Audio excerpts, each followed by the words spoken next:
Many parents say that their kids struggle with study skills. But what are study skills? Are they something that develops naturally, or is it something that needs to be taught? What does it look like when students struggle in this area? And how do you help children, adolescents, and even young adults in college develop better study skills? My guest today is Jenny Aguilar, and she is going to answer all those questions.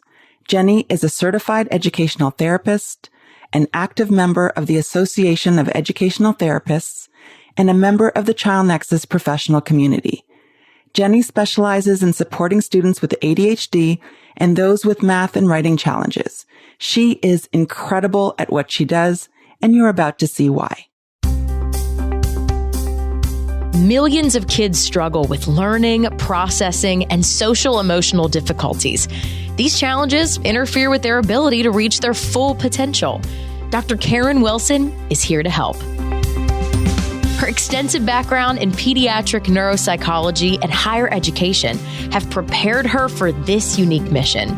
Listen as she delivers content to inform, educate, and empower parents and educators. This will enable you to identify challenges that kids face and get them on the road to achieving their full potential.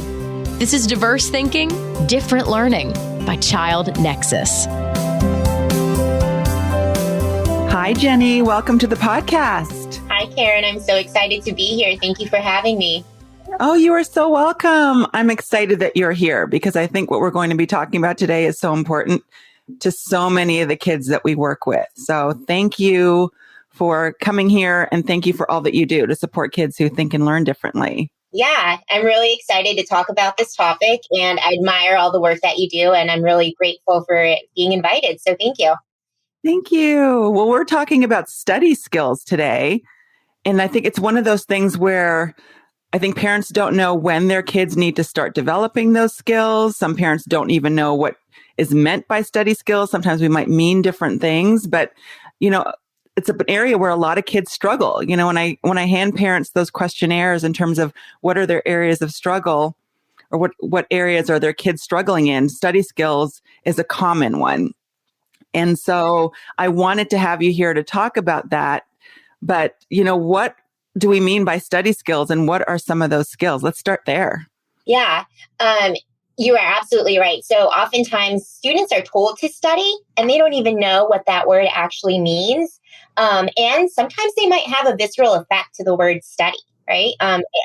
They have a lot of preconceived notions and experiences with studying itself. So studying is when we put effort and time, devote effort and time into learning something, whether that be through reading, practicing, it could be even memorizing.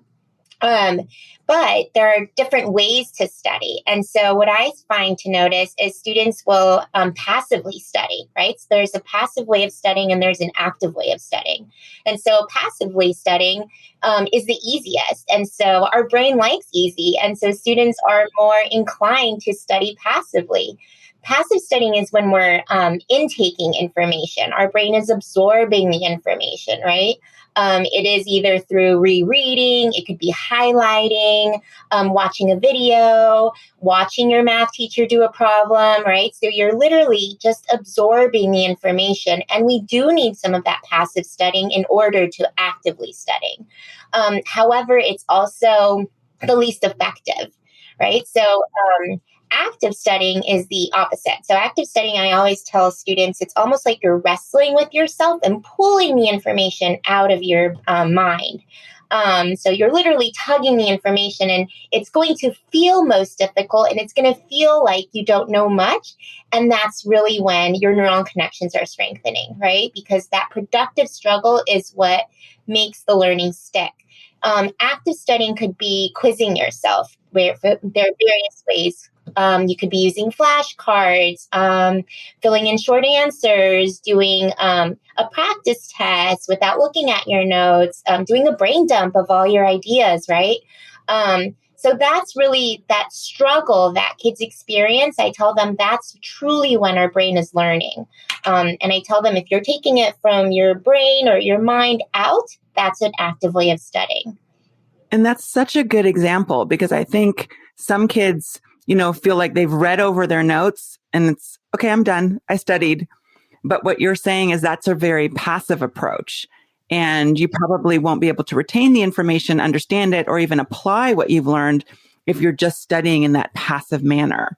Yeah, exactly. And so when they passively study, it makes them feel like they know a lot, but it's not really sticking because it's on their working memory, right? And so, yeah, active studying will help them pave that learning.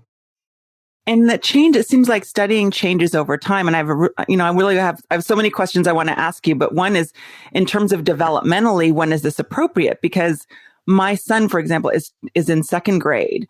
And he just started taking tests and he's like, I have to study for my French test, right? But he has no concept. I mean, this is a kid who's on Zoom for half of kindergarten, most of first grade. And so he has no idea of what it means to study. Yeah. So I always tell students, we've been studying all our life, right? I mean, we study how to ride a bike, we do this all the time. And so it's really just the practice of it, right? And then we do see in the academics that the studying picks up. Usually it's around fourth grade, right? When I kind of see that kind of tick up, when they start getting study guides. And I really try to teach kids about the neuroscience of the learning. There's an article by Mindprint Learning that's just fantastic. And it's level to different skills, but it teaches students what's happening in the brain when we are studying or practicing and how learning is really like a muscle. So kids learn to be really compassionate with themselves, be patient with the learning, and alleviate some of that pressure from learning it and absorbing it quickly. But with your son, it could be, making it fun for them because they're young, right? So maybe it's making it walking and talking about what they've learned, the flashcards, creating pictures out of it. So developmentally, it really depends on the child and what their learning profile is like in order to create the study strategies that works for them. And I like that you said that they've been learning all along, because I think that's a good, thing to convey to kids, is that this is not something new. You've done it in other areas. Even if kids are playing sports, they're studying the rules of the game. They're studying how to play, how to interact with other players on the field. And this is just another way of studying, but you're doing it with a different topic. Right. Exactly. Yeah. And now, so is study skills, is that something that develops naturally, or is it something that is taught? I have this question from parents all the time when they say, my kids have no study skills. Yeah, no, that is so some students will learn, through trial and error, which strategies work best for them, and others need to be really explicitly taught. I always find it helpful that even for students who have learned these sort of retrieval strategies, that they are not aware of various retrieval strategies. So it's teaching them, right, of all the different, like giving them sort of a toolbox of various strategies that they can use. So when we work with students, we really teach them about the different retrieval strategies and how we encourage all of them to translate the information in a way that makes sense for them.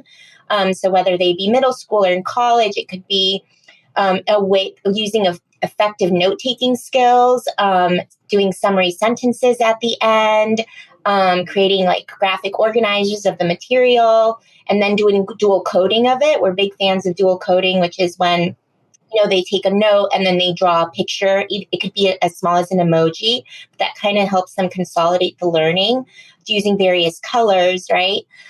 So retrieval strategies is when we're persuading the brain to remember information. Same with the flashcards, the concept maps, right? So we teach them about those types of active studying. We also discuss spaced practice and how important spaced practice is, because what we find from students and parents, the biggest challenge is they're doing mass practice, right? Which is when they're studying right before the exam, the night before. And our brains are not, we're not supposed to learn and absorb all this information at once, right?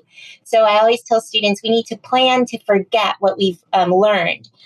So we help them create study plans where we start well in advance, 4 to 7 days in advance for a test, and start doing frequent practice and shorter sessions of the practice.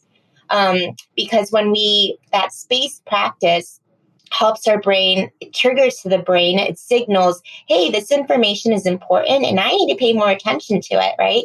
So the constant review of the information helps the learning to bind.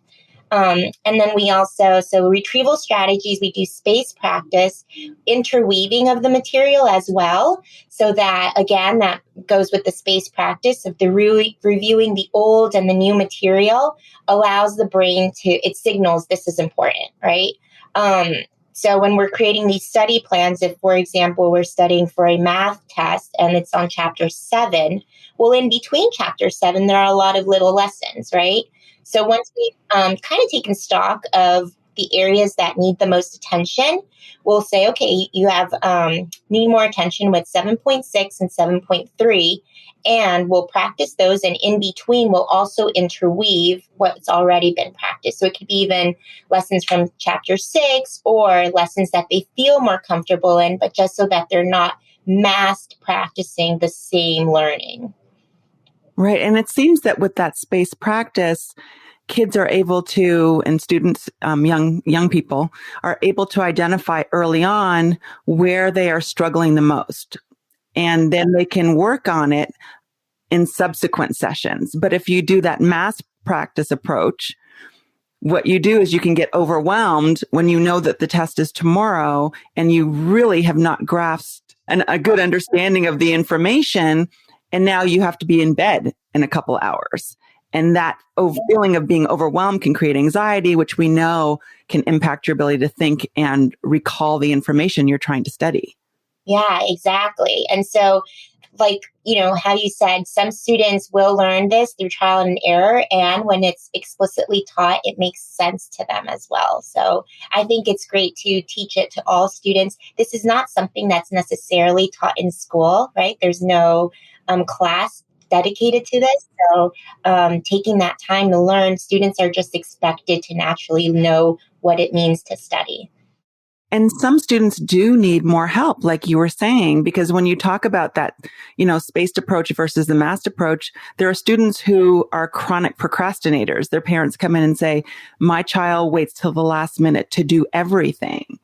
And, I'm sure that there are some students who struggle more in the area of study skills than their peers. And I'd love for you to talk about, who are the students who are at greater risk for having trouble with study skills and who might need some extra support in that area? Yeah, no, it's something we see all the time. It's something most students, they'll come to us and say, but I studied, right? And I studied right before a test. And so they don't even realize what is actually happening. So, or they might have studied the wrong material, right?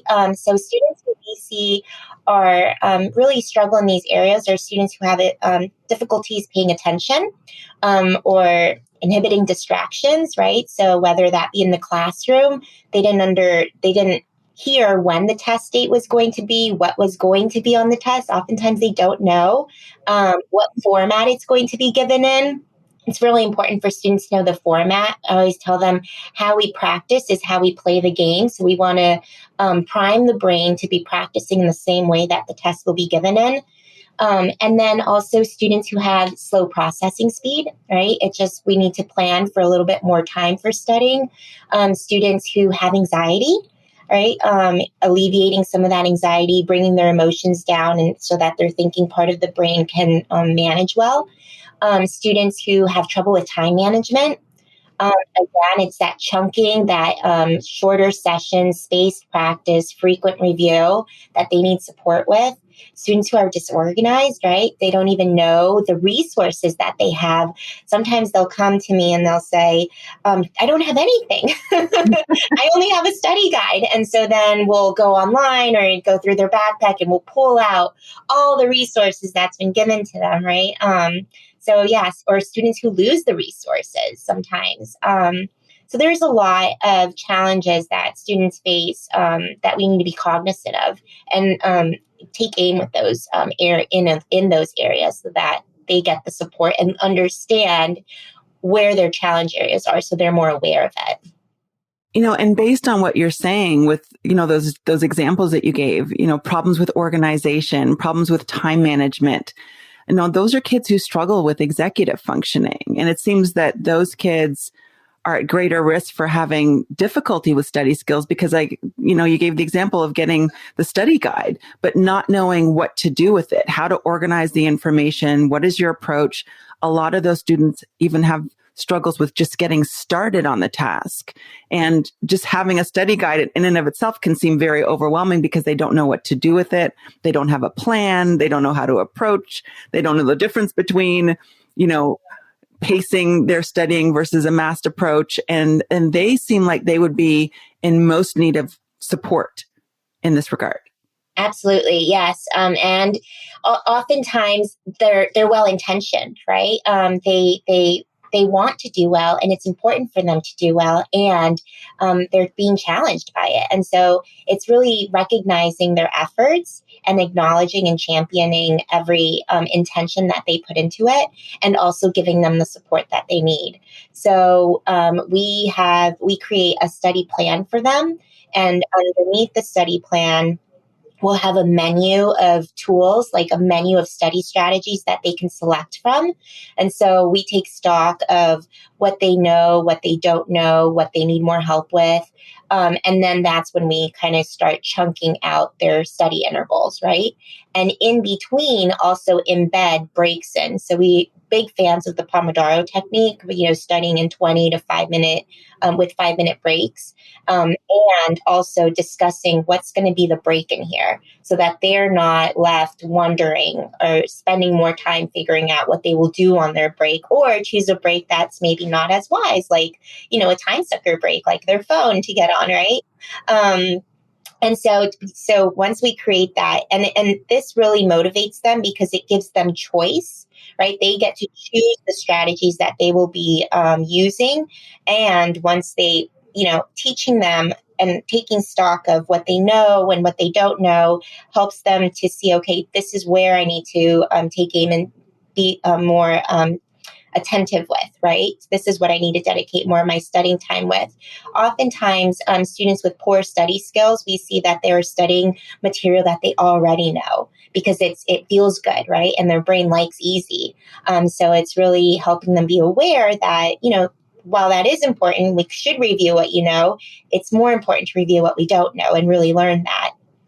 So once we create that study plan, we'll put in little, it could be a affirmation statement at the bottom of each day, or, a small reward. I am going to take a bath. I'm going to watch my favorite show, something that they can reward themselves with to celebrate that they've studied. And then also estimate how long the studying is going to take, because that part seems very overwhelming for many. Some of them are overconfident and think it takes 5 minutes, right? And others of them think it's going to take a lot of time. And in reality, it might not take that much time. So really helping them chunk that out and giving them a clear, specific plan. Students feel grounded and they know exactly what they need to do, how to approach the day. Another thing we do is discuss the reasons as to why it's important for them to study, what's meaningful for them. And it might not be sometimes the academic, right? But what are these other soft skills that you're practicing here? And so what is in it for them is really important to motivate them. And it's not the grade itself, right? Like, what are the skills that you're learning that you're going to be able to take from here on out, right? So it could be note-taking, how to read, how to be resilient, how to be a little bit gritty, right? So we'll talk about that. And also, okay, and what will happen if you don't study, right? So really putting them in that mindset of, well, okay, we create it's like cognitive rehearsal of what's going to happen if you study and what might happen if you don't study and how will you feel, right? So really making it realistic for them helps them make better choices for themselves. And then making it motivating, right? We want to make it fun for them. So playing to their interest, finding out, do they like, we do a profile of them here in session. So we really it's almost a survey where we ask students, where do you like to study? What's the environment you like to study in? Do you like to study your window open? Do you like to study by a window? Do you want the door open? Do you want low lights, highlights, a little bit of music in the background, or do you want it to be really quiet? Do you want a body double, right? So really being in tune to what they like, they don't even know, right? And so helping them become aware of what they like so that they are more inclined to go in and study. And then also the environment in which they study. And so removing distractions away, right? So we really want to focus on helping them be in the moment present when they're studying. So not have any sort of distractions or time suckers that may pull them away from their scheduled time. Absolutely. And, when you're describing your approach, so many students that I know and have worked with and have assessed benefit so much from the structure that you're providing for them and the educational therapy that you are providing to them. And what I'm seeing and what I'm hearing from parents is that you're really moving them from a study guide to study strategies and a study plan. And that's what they don't have because they come home with the study guide. But again, what you're helping them is to develop a strategy, and you're helping them to generalize those strategies, not only to the test that they're taking on Friday, but to other tests that they might be taking in the future. So you're really helping them to develop skills, lifelong skills, because they're in school for a long period of time. Yeah, exactly. And the learning in general, right? What they will do in their workplace. Yeah, exactly. So we really try and show them, we're not actually, yes, we're studying for your Mesopotamia test or your test on ancient Egypt, right? But how can you use these strategies in other subjects as well? And so this is work that you do in your sessions with clients, with students, and we know that it has a huge impact. Do you have any tips for parents who want to help their children develop effective study habits at home? What are some things that they can do, to a parent who's listening who says, my child has no study skills.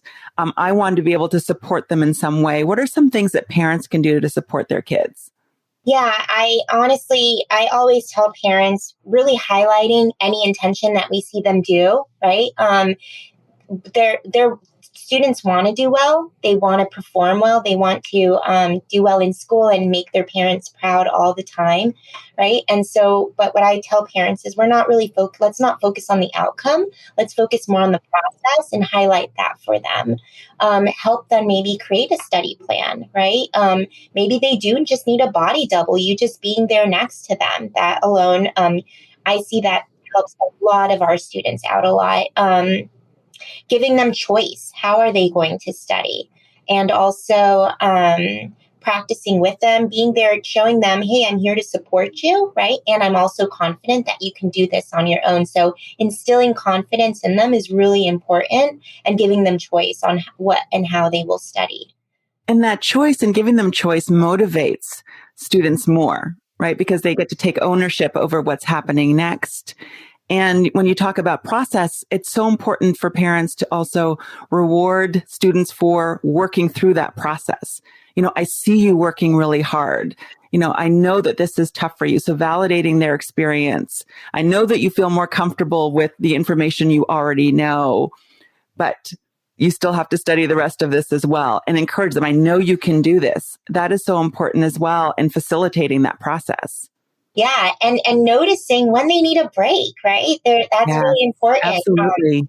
Sometimes I also see parents will say they need to study for 45 minutes, right? And so that's not really indicative of what they actually need to be studying, right? Some students, it might take longer with breaks in between and chunking it out. And other students can absorb it much easier, right? So it's really not focusing so much on the time or the product or the grade itself, but like you said, just validating their emotions and acknowledging, right? I always tell parents, use a verb when we're talking to them, right? I'm noticing that you are using all your resources to help you answer that question, right? Right. And that noticing is so important, particularly with kids who struggle with attention and focus or have a lot of activity, a high activity level, hyperactivity.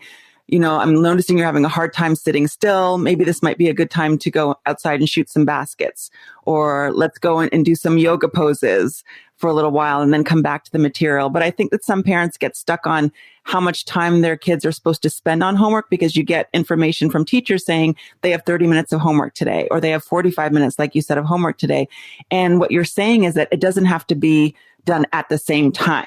You can do 15 minutes, take a break, 15 minutes, take a break, 15 minutes, and get your 45 minutes of homework in, and have those breaks built in to that time. Exactly. Yeah. And the time really, in order to learn something, we don't know how long it's going to take us to learn something. Right? So putting a time to it doesn't really help the student out and doesn't motivate them, because time, like, to them seems it's very abstract, first of all, for a lot of our students. And telling them 45 minutes just seems so never ending, right? Absolutely. And especially for the little ones who, when you say 40 minutes or an hour, they're just like, oh, that's so long, as opposed to, let's just get started and we'll see where you are in 15 minutes. Right? Exactly. Yeah. The other I wanted to point out was really paying attention to the students' sleep hygiene is very important, especially as they get older. That's something that often goes off on unmissed, right? It goes missed, or students who are overly packed. That's also conversations we have with parents, that they're not getting that radical downtime to really consolidate, process, really recharge themselves, so that they are present when they do need to go pedal to the metal, per se, right? So we always talk to children about, our students about the importance of sleep, and how through sleep, we not only recharge ourselves, but the brain really consolidates the learning and really changes our mindset the next day, right? That's something that one of the key factors, I think, that really impacts learning.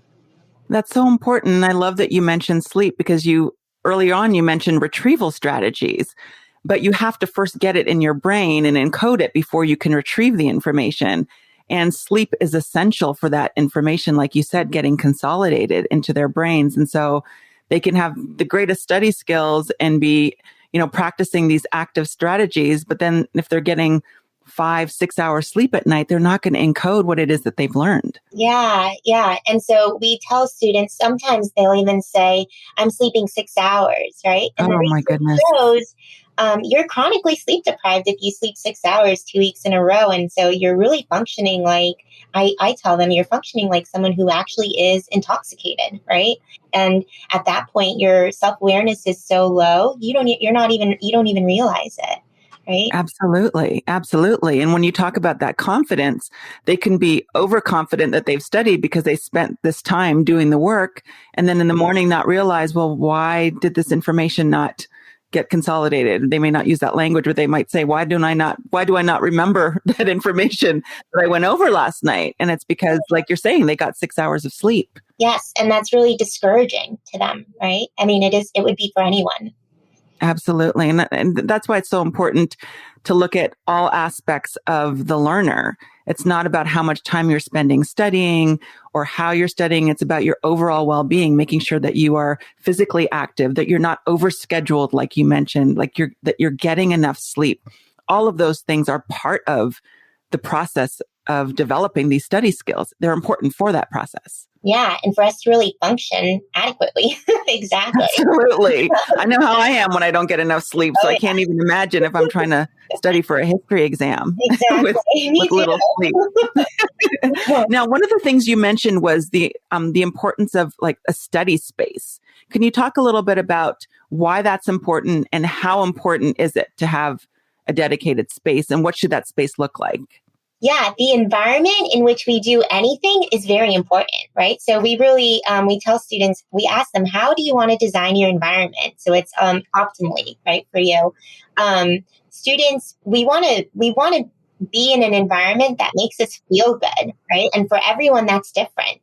Some students will tell me, I like to read in my bed because it's cozy and that's comforting. right? And other students really want to study bright lights, windows open, doors open, a little bit of noise. All of that really matters to motivate us to get started. You don't want to, some students have their desks that are just messy, right? And they will say, I don't even want to study there. Well, but let's take aim there. That's where we should start. Let's organize the desk so that it's inviting and welcoming to you.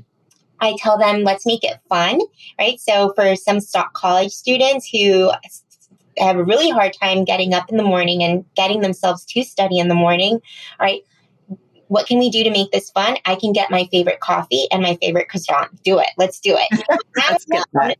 Yeah, that gets them going. For me, it's my coffee in the morning, right? Absolutely. I have mine right here. Yeah, exactly. So learning about their profile and giving them that survey really helps them be aware of things they never even thought about, right? I never even realized this. And whether it be reading or studying for a test or writing a paper, sometimes it requires different environments for them, right?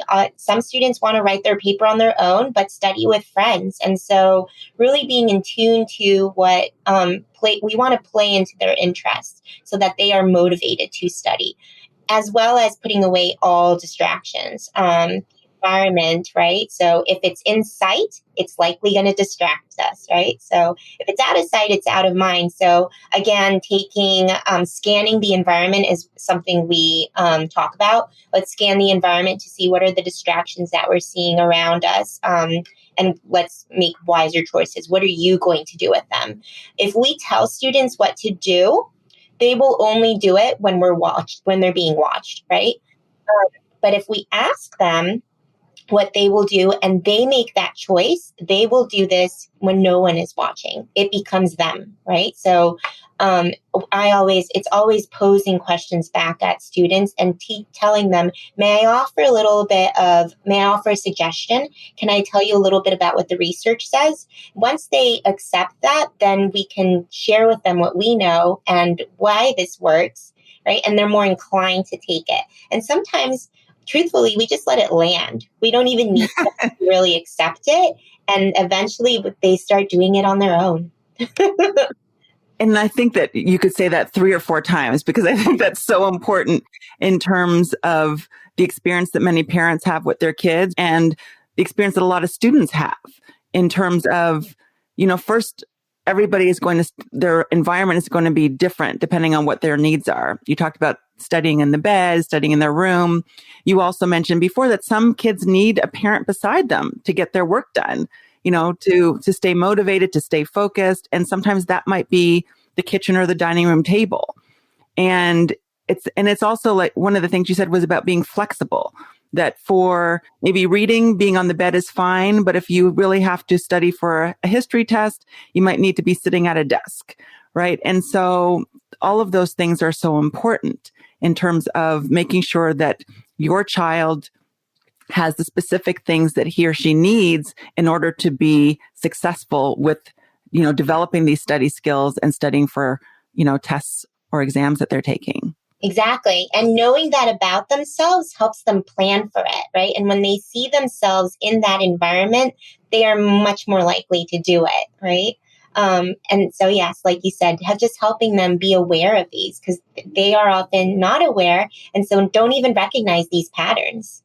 And that distraction factor that you mentioned is so important in terms of awareness, because some students will sit, and parents will say this all the time, they will have their phone next to them while they're studying, but they have the notifications turned on.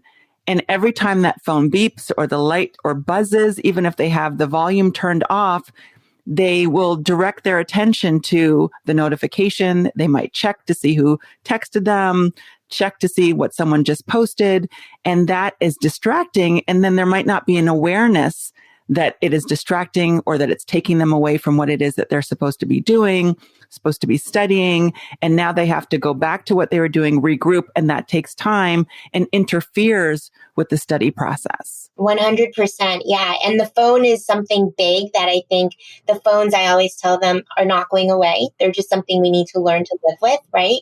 And so So what can we do about this? And how can you make better choices for yourself? It could be the tabs as well on their screen. They have many tabs. Sometimes I see Netflix, Facebook, all the tabs open, and that's distracting. They're going, what you see, if you see it, you're like, if I see chocolate, I'm going to eat it, right? But if it's not in sight, I'm not going to remember to eat it. So I tell them, let's really scan the environment. Again, though, it has to be meaningful to them. They need to really vocalize and say why this is important to them. Because if it's not on their agenda, it's not going to happen. Absolutely.